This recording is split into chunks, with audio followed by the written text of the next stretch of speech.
Welcome to Spirit Journey Collective. I'm your host, Sarah Tai. Get ready for compelling conversations with guests of all walks of life who believe they have found their purpose. Together, we will uncover unique backstories, hearing the raw experiences that led them to the work they are doing today. Let's expand our minds together with the captivating stories and inspiration that awaits. Thank you for joining me for another episode of Spirit Journey Collective. I have a really great guest today. Her name is Jennifer Williams. She's a medium, an intuitive reader, non-dominational minister, etc. I can't wait to get to know you and dive in. Thank you so much for being here today, Jennifer. Thank you for having me, Sarah.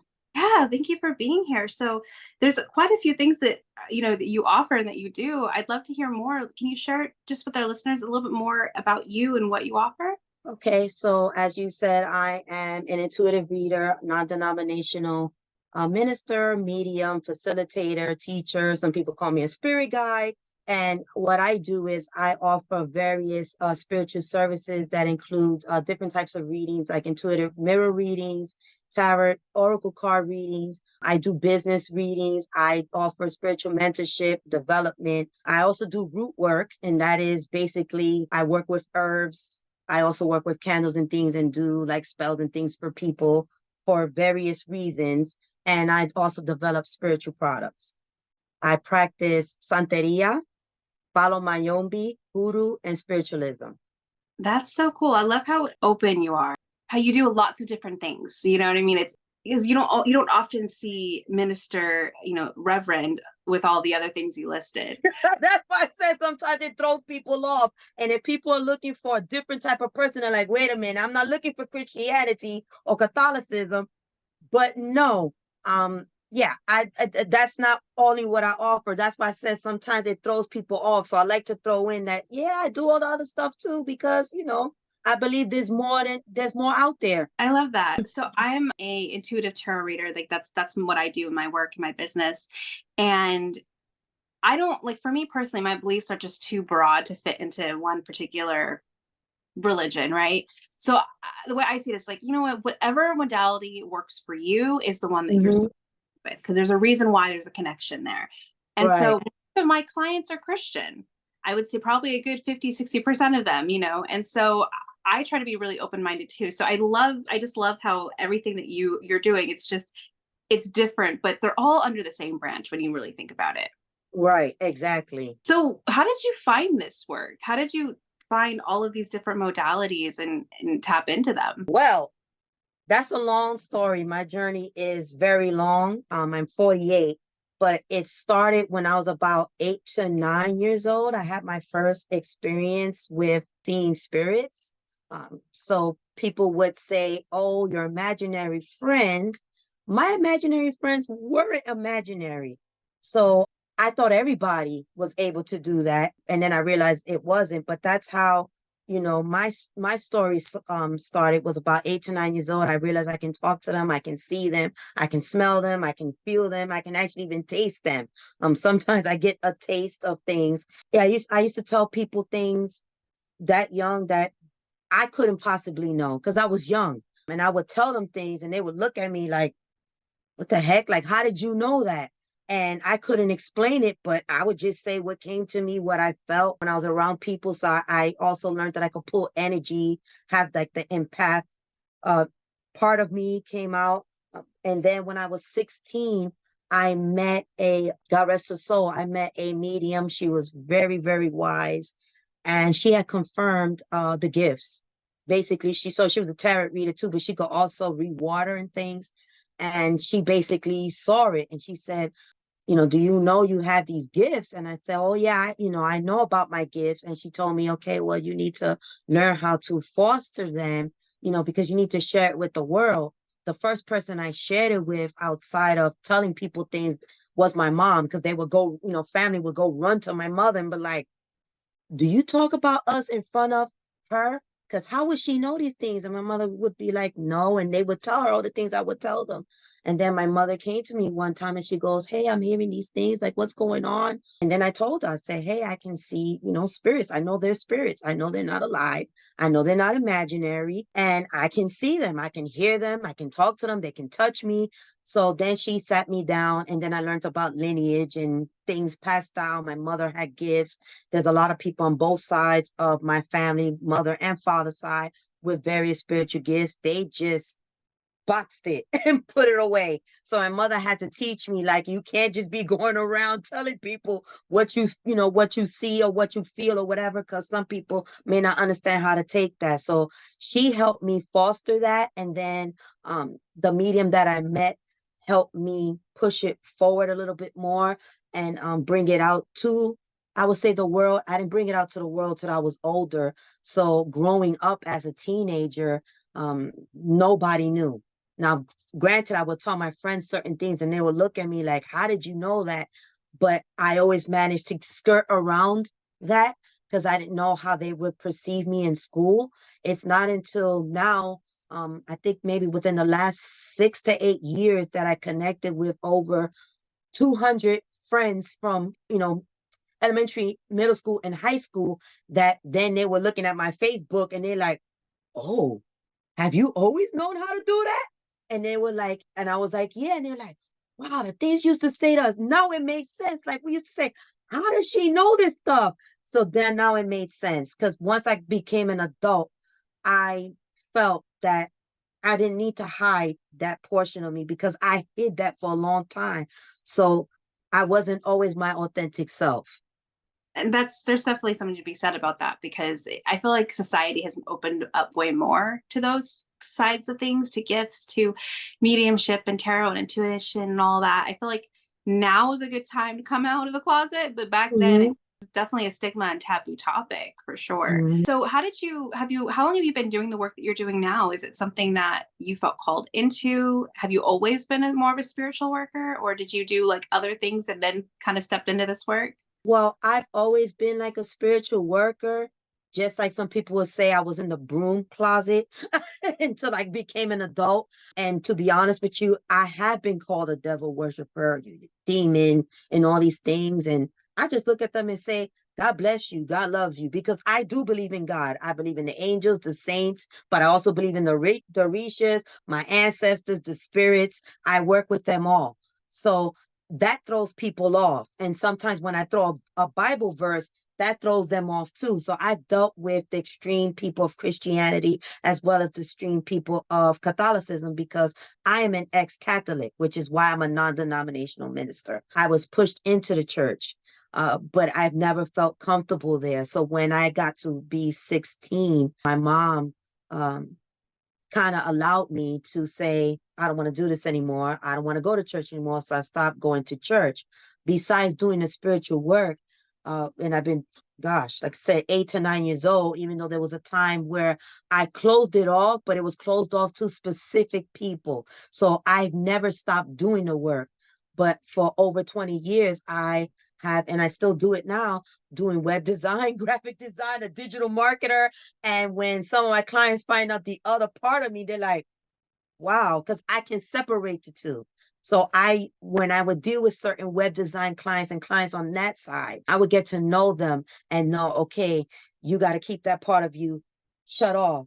I try to keep religion and politics shut off anyway, in general, unless people, unless want to talk about it with people, people want to talk about it with me, especially on that realm, side of the realm. But once there were people who found that out, they found it to be really cool, so they would know about it. But for the most part, I kept web design, digital marketing as a separate, and then I did my spiritual work on the other side. So I can say equally, I've been doing both sides for maybe 40 years now. And it's cool because it's like you have two different sides of you, right? You have the creative outlet, which is probably more of the web design, marketing, and things like that. And then you have your spiritual side that, is always there. Obviously, we can't shut that off. It's always there, but, and I can definitely relate to the devil worshiper thing. I mean, thankfully, I haven't had a lot of that since I've come out of my broom closet, but it's definitely, there's been a few comments here and there on some of my advertisements and things like that. And it cracks me up because I always tell them, I'm like, look, I love Jesus. I think that his teachings were incredible. And they're always like, what do you mean you love Jesus? Because this is everything Jesus is against. I'm like, actually, if you reread the Bible, a lot of what he teaches is that you have your own power within you. Because if you separate the two parts of the Bible where you have the Old Testament and New Testament, the Old Testament was allegedly written by him back then. The New Testament is supposed to be written by layman. So you're talking about now you're taking their interpretations of what they see right and wrong. And so some people are thrown aback when I start, like again, throwing Bible verses, explaining things to them. Some people are very open to it and listening to it and seeing things from a different perspective. But then you also have those who are stuck in their ways. And then I have to, say, God bless you and move on and say, I don't have time for you, or tell them, hey, if I see like a particular clothing that they're wearing that in the Bible said they're not supposed to, I tell them, you're sinning because you're not supposed to be wearing that according to the Bible. So if you want to preach the Bible to me and say that I'm doing all these things that are incorrect, you need to step back and look in the mirror and see all the things that you're doing incorrect, because you are supposed to love thy neighbor as if you love yourself. So you're supposed to love me like the way I'm supposed to love you, regardless of my differences to you. I respect everyone's religion as long as they respect my religions, because I don't throw my stuff down anyone's throat. And I just ask people to do the same respect. I try to do it respectfully when I say things to people, but there are times that the Capricorn in me comes out, because I ain't gonna lie. That Capricorn in me comes out, and I have to put people in their place because they overstep the boundaries. And it took me a long time to do boundaries, because I used to just take it. But Spirit said, you shouldn't have to take things. You can say things and stand your ground in a respectful way. And that's how I tried to do it. But I'm grateful for all the people who don't believe in what I do, but are open to listen to my perspective and are interested in learning, like, wow, you're a non-denominational minister and you work with stuff that we supposedly are against. And it's beautiful how you can mesh the two and how you ask, hey, do you believe in God? Because if you do, then I'm going to say a prayer religiously that I know about, that I feel, you need in any spiritual work. Like when I do spiritual work, candle workings, I'm calling on God. I'm calling on the angels. I'm calling on everybody to assist me, to assist my client, even when I do my readings. If this was the devil's working, that wouldn't be in the Bible, because that is in the Bible. Magic is in the Bible. So it's just, again, you have some people who are stuck in their ways, and I live my life that I'm not here to convince you, and you're not here to convince me. I live my life to be happy. I'm only here for so much time. You do you, I do me, and we both can be respectable about each other's ways. It's just, it's just the things that get to me is those who are very extreme. I'm very passionate about my religions, and I understand people are very passionate about theirs. It's just people being respectful. But I no longer am afraid of those people.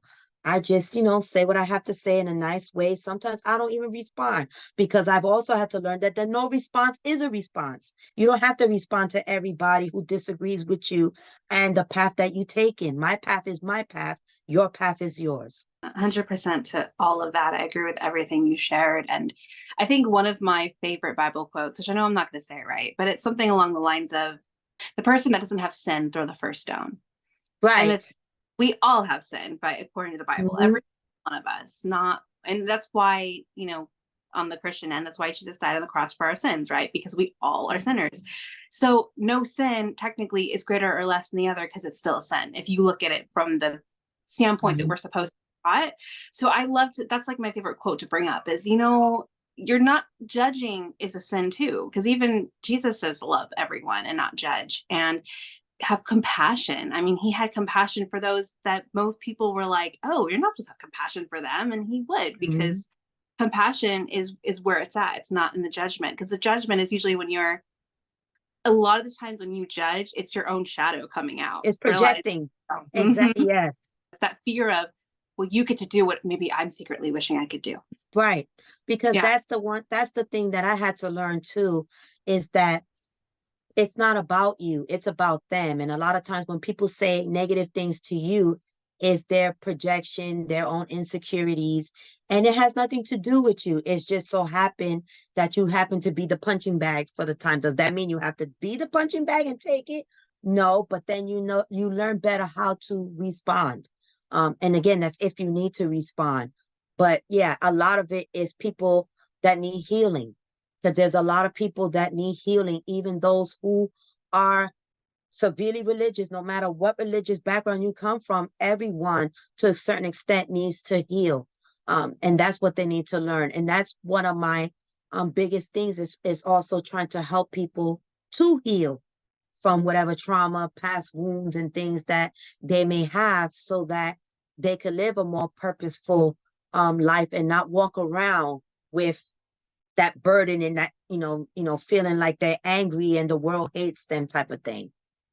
I think that that's one of the things that I learned. So I broke away from Christianity probably at the same age that you did, right around 16, although I was forced to go to church till I was 18. But, it was right around 16 that things just didn't add up for me. And then I became agnostic for several years because I didn't know what the heck I believed in. And I tried doing, I joined a coven and I was Wiccan for a little while. And to me, it just felt like the extreme other side of it. And was like extreme feminine, whereas the church was extreme masculine. And I was like, okay, but that's too extreme. I need that balance. So I was agnostic for several years. And so when I found my spirituality, which to me, like I said, from what I've learned, I can't fit in a box, and I've learned to accept that. I believe that all religions are right to a point, and I think that it's just more to each their own, like you said.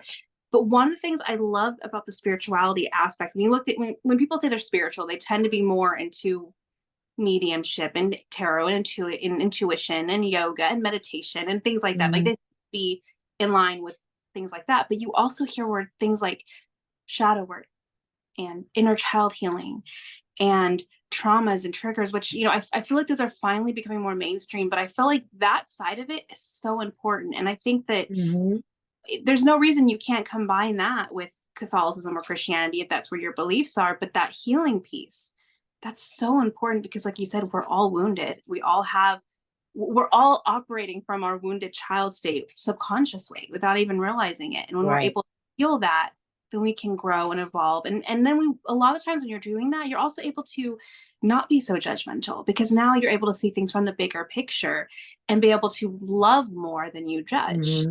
Yeah, that healing piece is it's so important. Yeah, and you learn to also live more in peace and tranquility. When I started seeing things and that started when my mother passed away 2 years ago, I started seeing life a whole lot different. My whole thing is to live comfortably, yet and provide for my family, but it's just to be healthy and in peace. Like, just there's nothing like being peaceful and being tranquil and not, having all those, like you say, traumas and things on you. Like, do I still have more healing to do? Yes. I'm not 100% healed myself. There's certain things, triggers and things that my childhood comes up. But because I'm in the space that I'm in now, I'm able to handle that so much differently. So instead of continuing to push it and push it and push it down, I'm able to let it out, but in a healthy way. I'm able to start seeing, okay, well, this triggered me, but why did it trigger me? When somebody says something to me, why did it trigger me so bad? Why did it, what was it? So I'm able to do that because I now know what peace feels like. Because, even being a spiritual worker, people don't understand. We still have our own problems. Like, some people act like we ain't got no problems. People act like we invincible. Like, I don't, like, when I tell clients and they come to me and they have something they're going through that I relate to, and I tell them, oh, I went through that. This is how I handle it. Well, how did you go through that? I don't get it. Like, you have all these gifts and all these things and you do all this stuff. Like, how did you still go through that? Because I'm human, because I'm not immortal, because I still have feelings. I still cry. I, get angry, I get mad, I get happy, I get sad. I'm not a robot. We still, as spiritual light workers, we still have issues. We're not living perfect lives. So that's another thing I try to teach people is like, I'm human. I'm not perfect. I make my mistakes too. But when you live in peace, it's like it's almost like the horse with blinders, and you don't realize how long you lived in blinders until you in that peace, and you're like, damn, why was I so mad at that? Like, why did that bother me like so much? Like, you just know that you don't want to hear nothing, you don't want to hear anything, nothing from nobody. I just want to be in peace. You know what I mean? I just, I do my work, I help people, but I just want to live a peaceful life because you just see things, your lenses are just like clean. You just see things so much differently. If people would just heal even 1/5 of the problems and things that they have, they will start seeing a world of difference. It's just so many people on this earth, regardless of whether you believe in a religion you're not, or you just non-religious, you don't believe in God, you don't believe in anything. If they would take 1/5 of something that hurt them or trauma they went through and heal that portion, they would just see a world of a difference. It's just, breaking those layers. A lot of people just don't want to open those wounds. The shadow work scares a lot of people. They don't want to open those wounds because they don't know if they're going to be able to handle it. So those are some of the things that, I try to help people with as well. I think that I feel like therapy is finally starting to get a better rap, I guess, because I feel like it's had such a bad rap and such a bad stigma for so long. But I'm a big advocate for therapy because it's like that's where it starts for a lot of people. Most people don't dive into inner child work and shadow work on their own and out of nowhere. Usually there's some kind of a doorway or something that starts the idea of, oh, I need to get curious and figure out what's going on in here. And I feel like therapy is usually like the gateway to all. Like, not always. Sometimes people do just find inner child work and dive in that way. But yeah, I mean, it's amazing how, because the more healed you are, like you said, the more peace and tranquil you are, the more open and less judgmental you are. And if we could just get a fraction of that in the world, we would have less fighting. Yeah, the more happier you would be. I mean, you touched on a subject with therapy coming from, I'm an indigenous Afro-Puerto Rican, so married to a Black man, and he can resonate. And I know African Americans, Africans, anyone, any person of color, let's just put it that way, can resonate what I'm about to say. Therapy was not, and mental health awareness and those things and taking care of your mental health was not something that was pushed in our communities. We didn't go to therapy. It's called suck it up, deal with it. And I know many people will probably be shaking their heads when they hear that. It's a suck it up, deal with it, put your big girl panties on. If you're a male, stop crying, deal with it. Don't be a wimp. Those are the things. But I'm just so grateful that, like you said, it's opened up even more where now my people and people of color are starting to see how valuable mental health is and taking care of your mental health. And taking care of your mental health is spirituality is part of taking care of your mental health. Having some form of spirituality. That doesn't mean you have to be in a church. No, spirituality takes on all forms. Walking in nature is spiritual. Like, people do not understand that. Being at the beach, listening to the ocean waves is spiritual. That's a spiritual experience. So you don't have to be in a deep religion. You don't have to be in the religions I am. You don't have to be, Catholic, Baptist, whatever you want to, whatever religion. You don't have to follow, a religion. But having some form of spirituality and a belief system, that's also can help you. Like, people don't realize how many things they do on a day-to-day basis that is spiritual.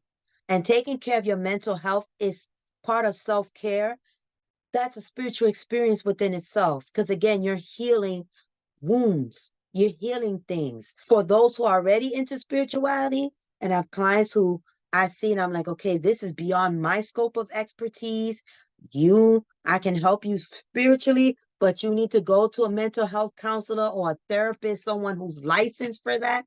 But you pick someone who is spiritual, someone who is open to all belief systems and understands about the universe and spirit and mindset and things like that.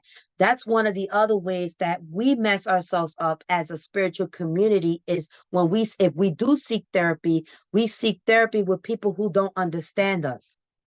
sometimes that can hurt you because they don't understand the spiritual aspects that you come from. So they'll take things in a different way. So it's always best to sit down and vet people like, hey, this is my belief system. These are things I do. Like, what are your beliefs are? Like, what do you think?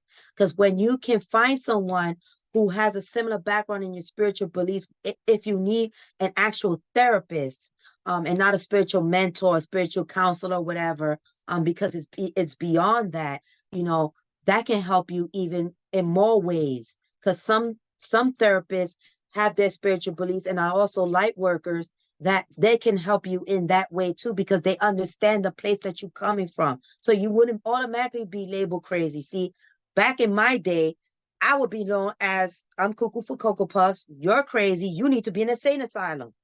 Because how you see spirits, how you hear them, like, no, you hearing stuff, and then I'll be in a straitjacket with medication. So I'm kind of glad that has opened up and more therapists are starting to see the spiritual aspect of it and not automatically labeling people certain things because they see a place from where they come from.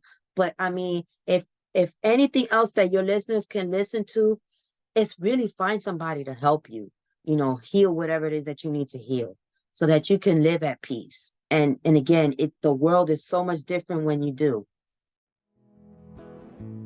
It's time to take a short break from our wonderful speaker. Are you in the need of guidance around love, career, family, life, or purpose? Embark on a spiritual journey inward with an intuitive tarot reading. Depending on what you're needing and looking for, I offer private one-on-one sessions as well as personalized email readings. It doesn't matter what the question is. A reading with me provides connection with your higher self, offering curated personal messages, or what I like to refer to as spiritual roadmaps, guiding you to the future outcome you desire. Readings are insightful and affordable. If you'd like more information or to schedule a reading with me, please see the link below.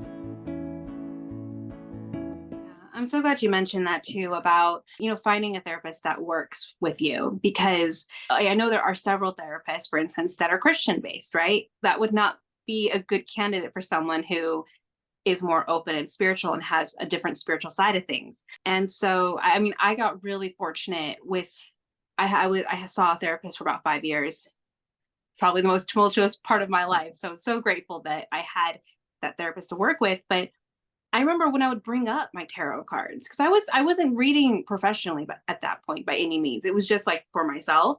But I remember the first few times I was scared to bring it up. Like, gosh, she's probably gonna think I'm crazy that I'm like leading on my cards, and he didn't, which was great. I was so grateful that he didn't. I mean, he didn't necessarily, I wouldn't necessarily say that he was like supporting it completely per se, but he wasn't against it either. He was just like, oh yeah, tell me about that. Okay, let's, then he redirected. We talk about whatever he was redirecting me to, but he allowed me the space to touch on it. And he allowed me that permission slip of, oh, okay, I'm safe to bring that up. And then it's funny in hindsight, I think that he was way more spiritual than I ever was. Like now that, you know what I mean? Because towards the end of our therapy, probably the last year or so, there was a lot of hints of, you don't really need to be here anymore. You know what I mean? I wasn't quite ready to let go of that because it was such a healing place for me. And so one of the things he would say to me is, that sounds like a spiritual problem. And I was like, what does that mean? Right. And, but in hindsight, like that's what got me into finally figuring out what the heck I believed and what to plug into. And that really, pushed me in the direction I needed to go. And by then I was ready to do inner healing and shadow work on my own because I had done so much of the talk therapy and the other stuff ahead of time. So by the time I ended things with my therapy, then when it came to inner child work and shadow work, I was like, okay, now I can do this. You know what I mean? But it's super important having someone that will support your beliefs. That is 100%. And, I never even thought about, I think I have, but not, you just put in such a beautiful perspective, 10 years ago, 15 years ago, if you were in therapy talking about seeing spirits, that could have gone very badly for you, And so I'm grateful too that that has opened up, where it doesn't immediately mean that you're schizophrenic, right? And I think more therapists are also more open to that sort of thing now too, which is good, Right. because everyone needs that help, whether, and it probably even more so for someone who's seeing things that, that the rest of us aren't, because there's a lot Mhm. to unpack with that too. And that's where, when you said unpacking it, it's very true, because I think that's one of the reasons why so many people do not foster the gifts. I am a firm believer that everybody was born with with the gift of spirit and connecting with the spirit world and talking to them and everything like that. But then it comes a time, and that's what I was taught by a Babalao in Santeria, God rest his soul. And he said that, he also had that belief that, most kids, when they reach like 7, is like when you know right from wrong. And most kids would be like, this ain't right, or I'm scared. Like, why am I seeing these things? And then they shut it off, and then don't have the ability, or don't have someone to help them turn it back on. So that's why I'm grateful for the support system that I had growing up, because I was able not to be afraid of it, and able to have people who help me foster it and keep it going. But I am a firm believer that everybody was born with it. It's just a good percentage of kids, when they reach a certain age, they turn it off. Um, my granddaughter, she's about to be 8, and she has the gift too. She can see spirits, and she was scared in the beginning, but she knows about her grandma. So she would come and talk to me, and I fostered where, don't be scared. If they're doing things that scare you, you tell them to go away, because you have the power. If you don't want to talk to them right now, you tell them go, but don't be scared, because when you're scared, and if it's not a good spirit, then they can continue to bother you. But you got to stand firm. Like, don't be scared. Like, hey, you have these gifts, use them. And so not everyone has that, not everyone has that. And that's why a lot of people shut it off. And then some people, all of a sudden, their third eye opens up, and then we wind up in therapy with people who don't know what's going on with you, and you wind up in a mental hospital because they don't understand that you're going through an awakening, because you don't understand it. That's where you also have spiritual mentors and people who can see that that's happening in you and help you through that process. Because if you don't have somebody to help you in that process, it could be very scary, and it can feel like you're losing your mind, because you don't understand what's reality and what's not, how to take things. So it's just so very important for people that, if you have if you have gifts and things, or you think you have gifts, or you remember things from your childhood that you can't explain, find someone who's a light worker who may be able to tap in and help you explain that, because that can also help you heal certain things too. And you're not stuck, because there's people who are on a hamster who are just stuck on a wheelhouse. Like, I don't understand why these things happen to me as a kid and take it into adulthood. And they don't get that they were going through spiritual stuff, you know, and you need to heal from that. You need to fix certain things. So I'm just, again, so grateful that the therapy community and the people who help people with mental health have opened that door up for many people. And then, like, the person you was working with, who understood, like, this is not anything mental, this is spiritual. So now you probably need to find somebody on the spiritual side, because this is beyond me. But I can recognize that there's nothing mentally wrong with you. It's a spiritual thing, and that's not what I do. So we have more people who are like that now in the therapy realm, who also connect and tap in with spiritual mentors and spiritual people who have spiritual development. I work with counselors. They don't tell me, because it's personal things, but they say, hey, I have a client who I'm talking to, and some of this stuff sounds spiritual to me. I'm going to refer them to you. They're going to reach out to you, and maybe you can tap in and see, if this is indeed spiritual, and what steps do they need to take to fix that part. I'm fixing this part, but there are some things that are just spiritual that is beyond what I know. So that's also good for therapists to find some spiritual leaders in your communities, because if you start to see things that don't make sense to you, and it may sound like something other than what you know, hey, maybe it's a spiritual event that the person's going through, that then they need someone who's in the spiritual world to help your client and foster that person, so that, again, they can heal on all sides. of their journey. I love that. That is such good advice, especially for those listening, like you said, who are in a place of therapy or counseling, because we all have our gifts, right? And that's one of the things that I love to talk about is we all have gifts that we bring to this world that only we can bring, right? And so those that are in therapy, they're obviously there to help unpack and guide and help people work through, certain things, but it doesn't mean that they're equipped for everything. Another thing I was grateful for with my therapist was I was at the time my daughter was going through just a really rough time, and lots of big tantrums, and I would talk about that, and he was very upfront with me, like, children aren't my forte. You need to find someone who can work with her and it can get to her level. And so I think being able to acknowledge, like, these are my gifts, and if I Hmm. then, like you said, getting in the network of knowing who to refer, because I think that that's important too, is knowing that there is options. Because if you just tell your client, like, oh, I'm sorry, I can't help you with that, and then you don't have some idea or person to refer, then the client hopefully will do some research and figure it out. But sometimes if they're so overwhelmed, they might just give up. And so I Right. think it's important to know, like, what your gift is and then other people's gifts, so then you can create that network and collaboration and work together. So I think that that's beautiful. Do you feel like you found your purpose in the work that you're doing? Not only did I find it, I'm living it. I still have a lot of work to accomplish, a lot of, more people to help, but I'm grateful to the people who reaffirmed my purpose. Like, told me, like, yes, this is your purpose. You're living in your purpose. This is what you're supposed to do. I have a spiritual godfather in Santeria that he did a reading for me because I needed some form of initiations and some things I had to do. And he had reaffirmed, he's like, your mission is, you need to work with spirits. Like, you need to work with the spirits. That is what you're supposed to do. So what you're doing is what you're supposed to, and you have to keep doing it. But he always told me, but you have talents elsewhere. You web design, do those things. You never leave that, because that's always something you can rely on financially or whatever. So that's your gift too.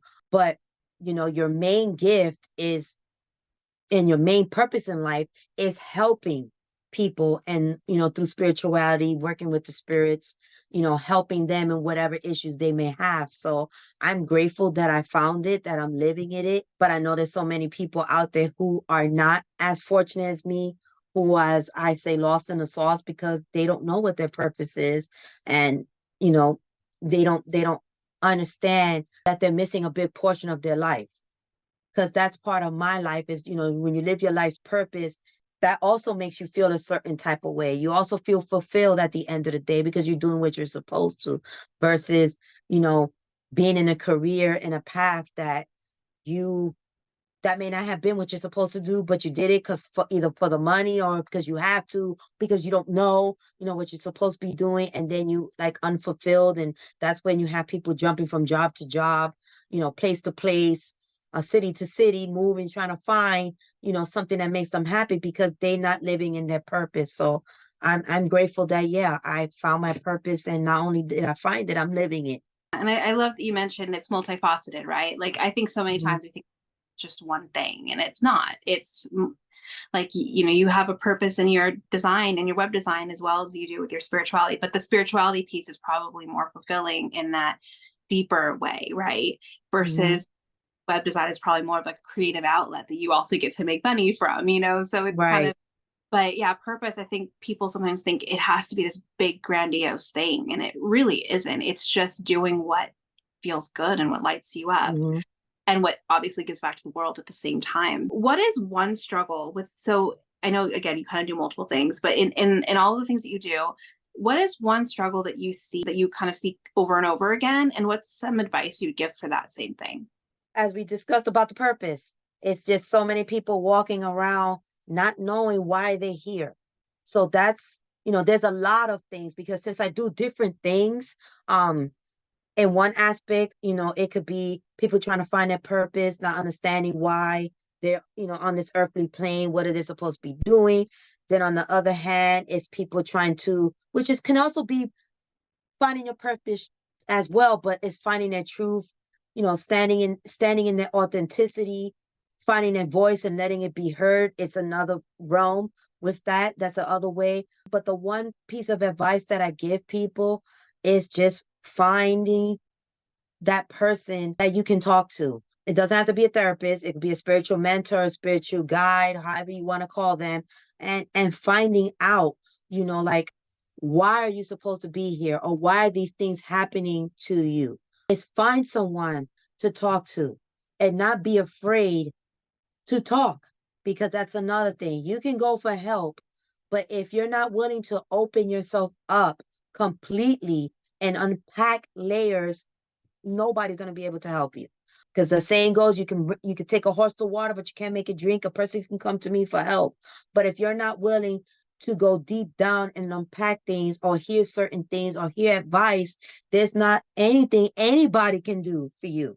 Not even a priest can help you if you're not willing to, to talk and open up.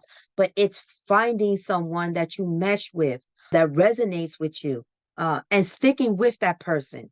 Because that's another thing I see where, I get, it's not a lot of people, but sometimes I get those clients who bounce around and get a reading from 5 people, different people.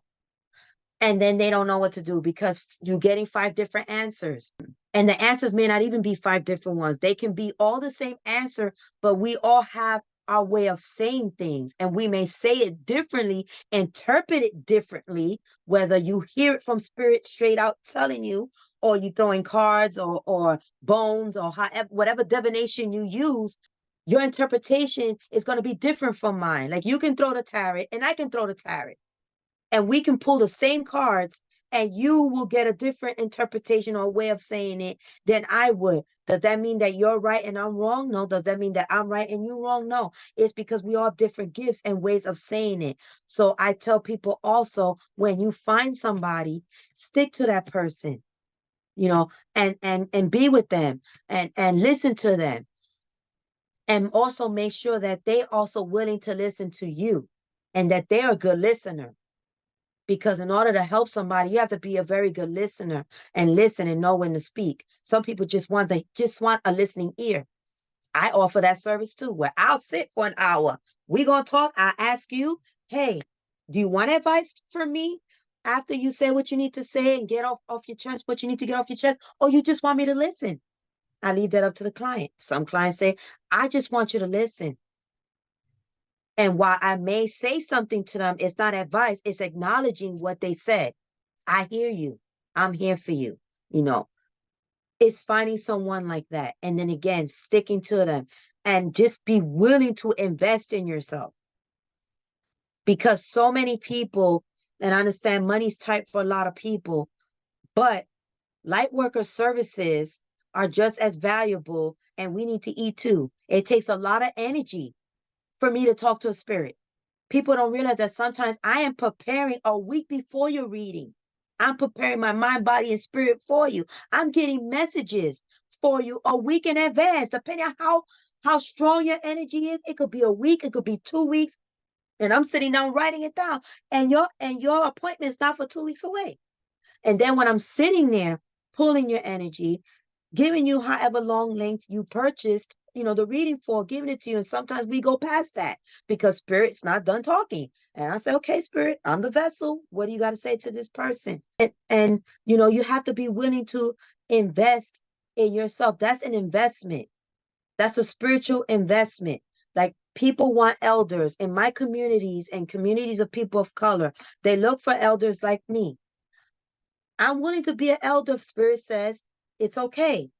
But what I'm not willing to be is your beck and call, your servant. And when 10 o'clock at night, you want to be calling me. No, I'm trying to sleep. You want it for free. Well, you're an elder. You got spiritual gifts. You're supposed to give it for free. No. Do you ask a mechanic, a plumber, the teacher, a doctor? Because they all have gifts. Those are their gifts. To give you that for free?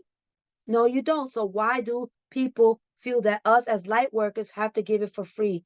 Well, God gave it to you, right? Well, God gave the gift of the surgeon, gave the gift of the mechanic to fix your car, or the gift of the plumber to fix your sink, to build your house. Did you ask for your house for free? No, you had to pay for it. There's an energy exchange that needs to be done. And people don't realize that in the spiritual world, when you give someone an energy exchange monetary, you're also paying the spirits that came to help you. You're paying for the spirits that came to help you. So working with someone in the, in spirituality and going with someone to help you, no matter, whether it's a mentor or working on your own gifts and learning how to foster your gifts, there has to be an exchange of some form of exchange. Some people barter. That's okay. It's whatever is between you and a spiritual worker. But you can't expect to get the sun, the moon, and the stars and people to give you all their energy for free, because it's very hard. It's hard on a person. It's hard even when it's over, because we have to disconnect from you. So I have to spiritually protect myself, spiritually clean myself before and after. And depending on how hard you came to that meeting, it may take me a day or two to get rid of whatever it is you came with. Whether it's negativity, because I get people from all walks of life. So some people come with sadness, depression, anger, and they want answers. So I have to prepare myself for that, because I don't want to walk around with what you came with. So we have to disconnect from you. And that's not easy. And as a person that also passes spirits, because I can pass spirits too, where they use my body and they talk and all that, that's hard on us too. So it's, people have to, appreciate, the light workers that come to help you, because it's a lot of hard work on us. It's to be able to help you. So when you're looking for someone with your issue in the spiritual realm, please respect them and respect their time, respect their energy. And by doing that, you're also respecting your time and your energy. And also be prepared that you may come for a reading because you want to know XYZ, but you didn't leave knowing XYZ. You left knowing ABC, because the spirits felt that ABC was more important than what you came with XYZ. So that's another expectation that people have to learn. Like, I want to know about my love life. And the spirit's like, hell no, you don't. We ain't trying to talk about that right now, because you need to work on you. This is why your love life ain't working, because, girl, you need help. And my spirits are very blunt. I am a very blunt person too. I try to be as cordial and say things as I can, but sometimes my spirits, they could be cursing and they be like, no, you say it like that, because this person needs to hear it that way. And I've had clients say, when they see me silent, they're like, why are you quiet? I'm like, well, I'm trying to learn how to reword this, because what the spirit said wasn't so nice. So I'm trying to reword this in a way that's respectful. And they'll say, no, Jennifer, or Reverend Jen, or Reverend Jennifer, just say it how they say it. And I'll just come out and say it how they say it. And they'll be like, oh my gosh, thank you. I needed it to be said that way. So, that's another thing we have to learn as light workers, is how to navigate you as a client. Because there are some clients that are more sensitive than others. And there are some that just need it, straight to the point, be straight to the point. I'm a straight to the point person. When you tell me something, tell it to me straight to the point. Don't dance around anything. Just come straight to the point. So you have to also understand that when you go to someone, that you go for one thing and you're not going to get what you went for, because the spirits are in control and they come and say, no, this is more important. You need to learn how to fix your life. You need to learn how to love yourself before love can come to you. Because if you can't love yourself, love can't come to you. And sometimes, well, why can't I get a boyfriend? Why can't I get a girlfriend or a husband or whatever? I get those a lot too. Because you need to fix yourself first. You ain't gonna be perfect, but you need to fix yourself first, because there are some things that you need to fix in order for Mr. or Mrs. Right to come your way. And if you don't fix those things, you're always gonna be by yourself.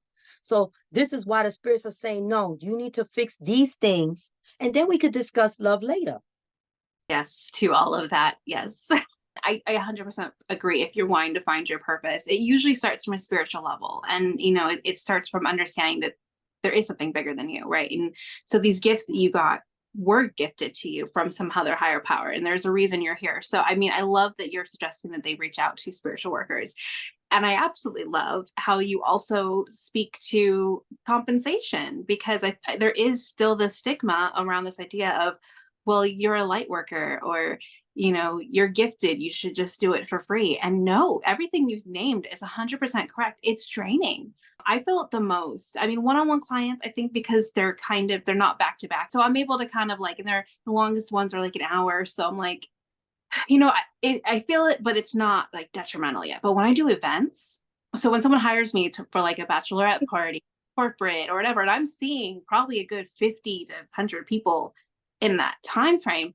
Holy cow! Every time I leave an event, it's so funny. They're always trying to feed me, which I so appreciate my hosts. People who hire me, they're always like trying to feed me, and I'm picky, so I'm just like, I just need to go. I'm sure, and it's not even. I don't even think it's just that. It's like I just need to get out of that environment. You need a spiritual toolbox. You need to carry what I carry with when I do events. I have a spiritual toolbox that in between people, I am spraying myself with spiritual products that I made for defense, for protection, to remove things, because I get that, it's one thing for one person. There's another thing when you get back-to-back people and you may have a 15-minute window to prepare for the next person. So you need a spiritual toolbox.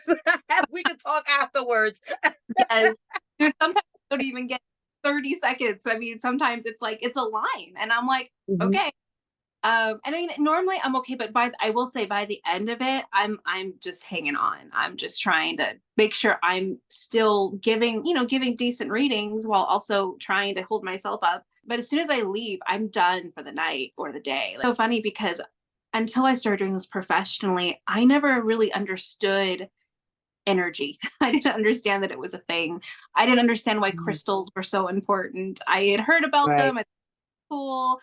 I would be drawn to certain ones because of, like amethyst. I love the color purple. So I was like, I love amethyst, but then I started doing this work professionally and I was so drained and I was like, what is happening? And that's when I had a friend that was like, oh, you should keep tourmaline and this and that and selenite and these crystals that help you clear your aura. And it made it such a huge difference. Because before that, I didn't believe in it. Love that you're taking the time to say, hey, appreciate your light workers and don't be, and compensate us. Because it really isn't different than a plumber or a surgeon. Because like you said, gifted with those, whatever it is that they're out there using in the world to help us, it's still a gift. So I love that you really touched on that, because I think that that's definitely still a stigma. And also to vet the person, because unfortunately, just like every industry, we have scammers. So you need to vet the person.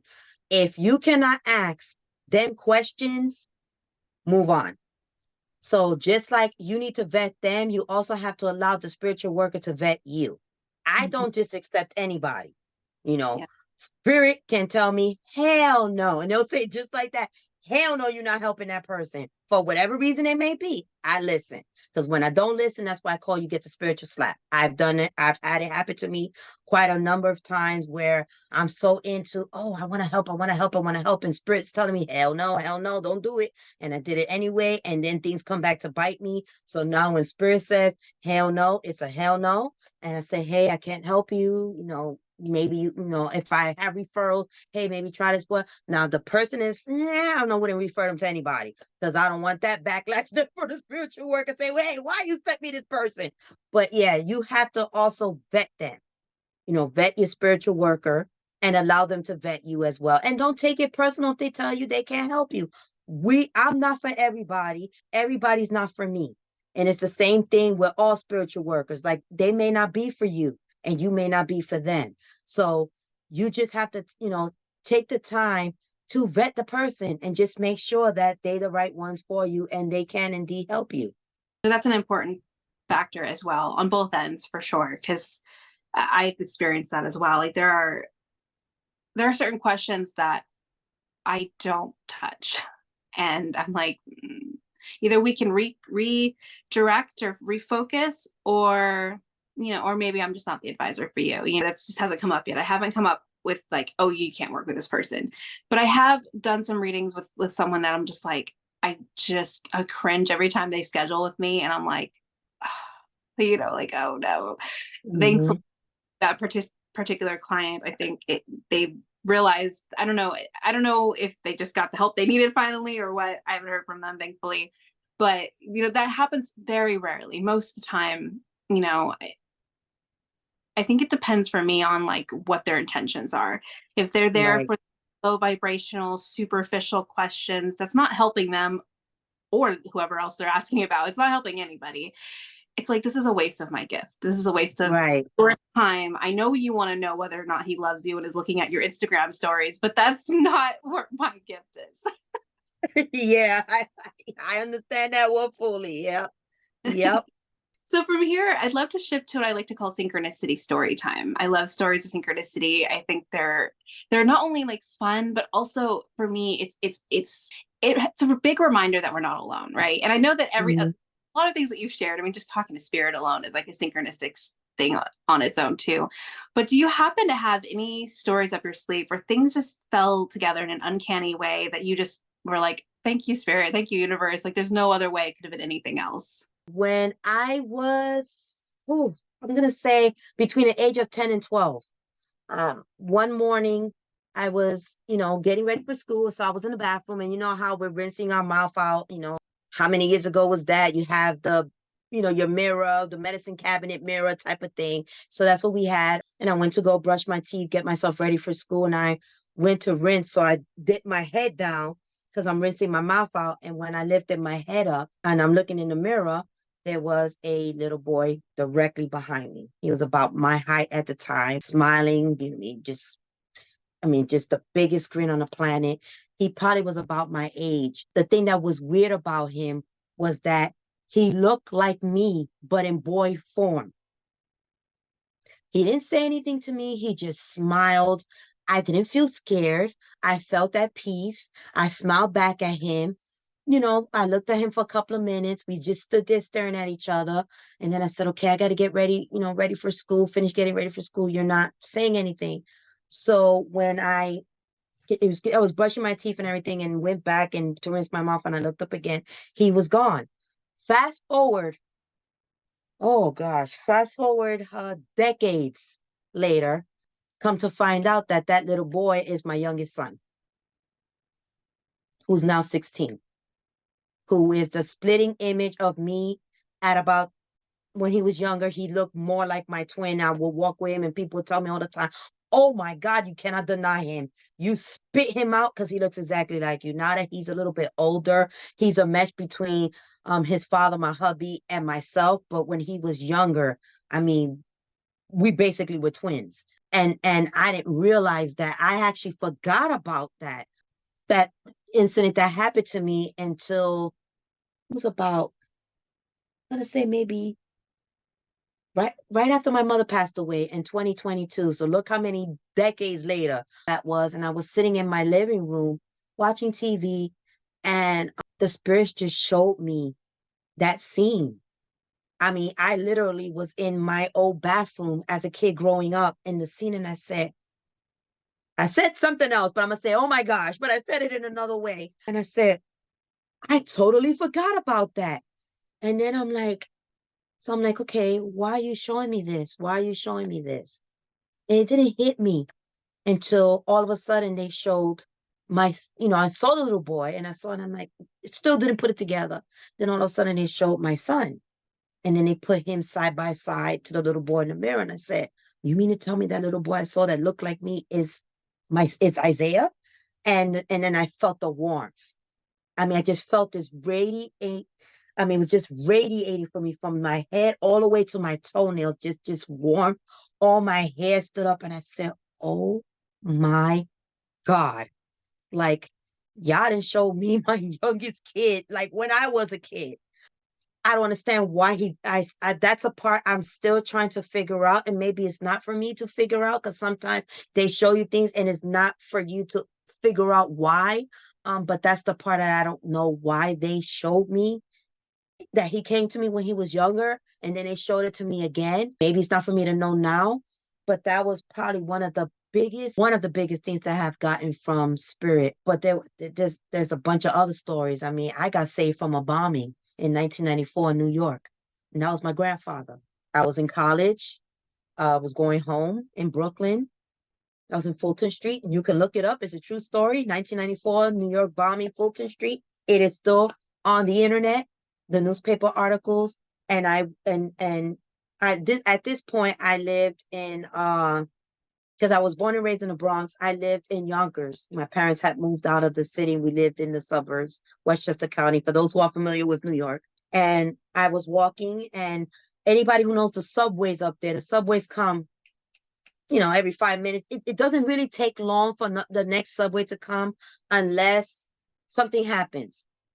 So the subway had pulled, and this is a long corridor. So those who know Fulton Street, as soon as you get up to pay for the train, you go to the turnstile. It's a long walk between, the turnstile and the train. So the train pulled up, thinking nothing. I'm walking, walking, walking. I'm like, I'll catch the next train because I'm not gonna run for this train. But then I heard my grandfather in Spanish. He used to call me Nana. Nana is girl. That was my nickname that's the nickname he had for me. And he's yelling at me in Spanish to run for the train. I'm like, I'm walking. I'm like, yeah, I recognize the voice, but I have my book bag, and I'm like, and he's just screaming, run for the train. And I'm like, there's another train coming. But in the last part, just something jolted in me when he said, run for the train, that I took off running. I'm running this long corridor, and the doors were closing. I said, oh my God. But this man saw me running for the train. He stuck his foot out, which means the door automatically opens. And he held the door open, and I jumped in the train. And I looked at him and I said, thank you. He said, you're welcome. He goes, you look like you had somewhere to be. I said, oh, yes, sir, I do.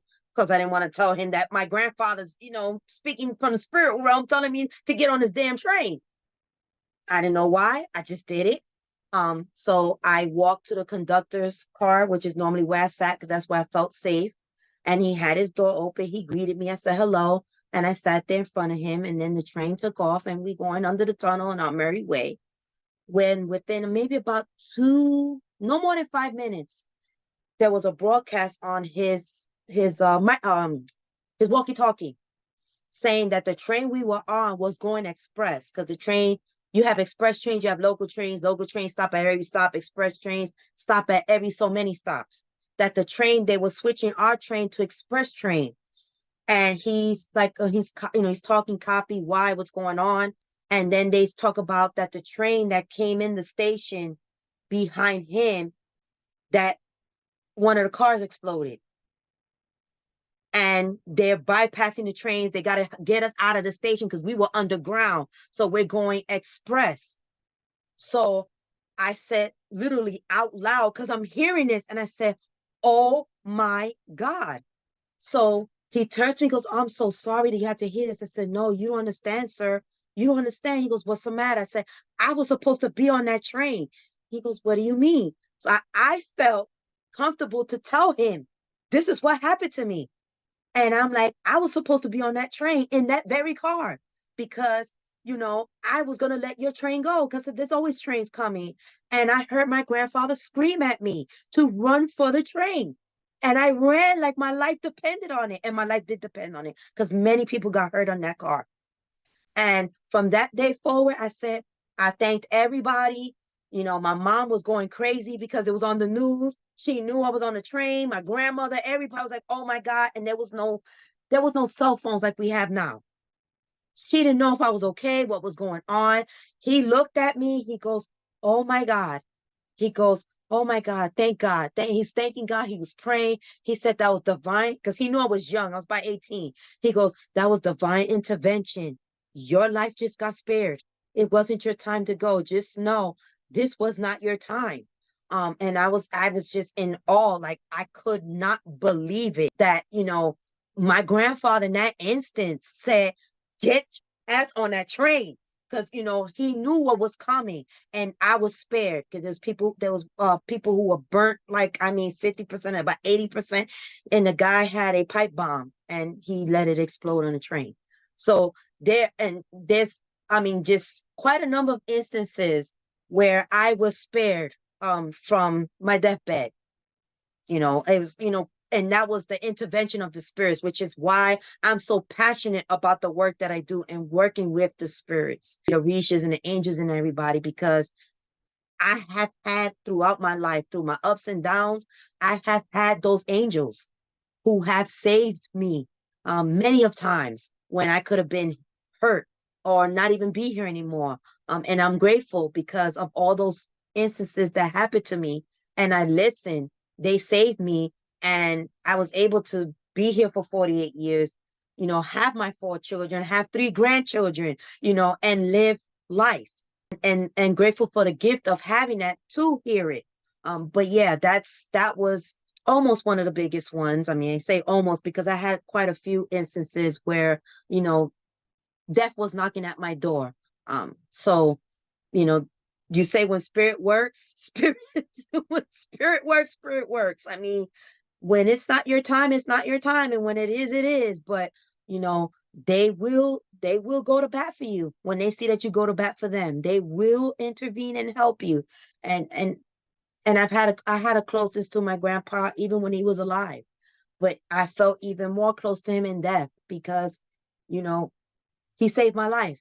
So when I walked through the door, my mom saw me and she's in tears crying and said, "Oh my God, you made it home." And I told her, and she just dropped to the floor in prayer. My grandmother's hearing that I was home. She came downstairs because they talking about it on the Spanish news. And she saw me and she's like, "What's the matter?" Because my mother was crying. And then I told her that her husband, my grandfather, saved my life. And this is what happened. I was supposed to be on that train. And he told me to take the train before and to run. And I did. And she also dropped to her knees and just started crying.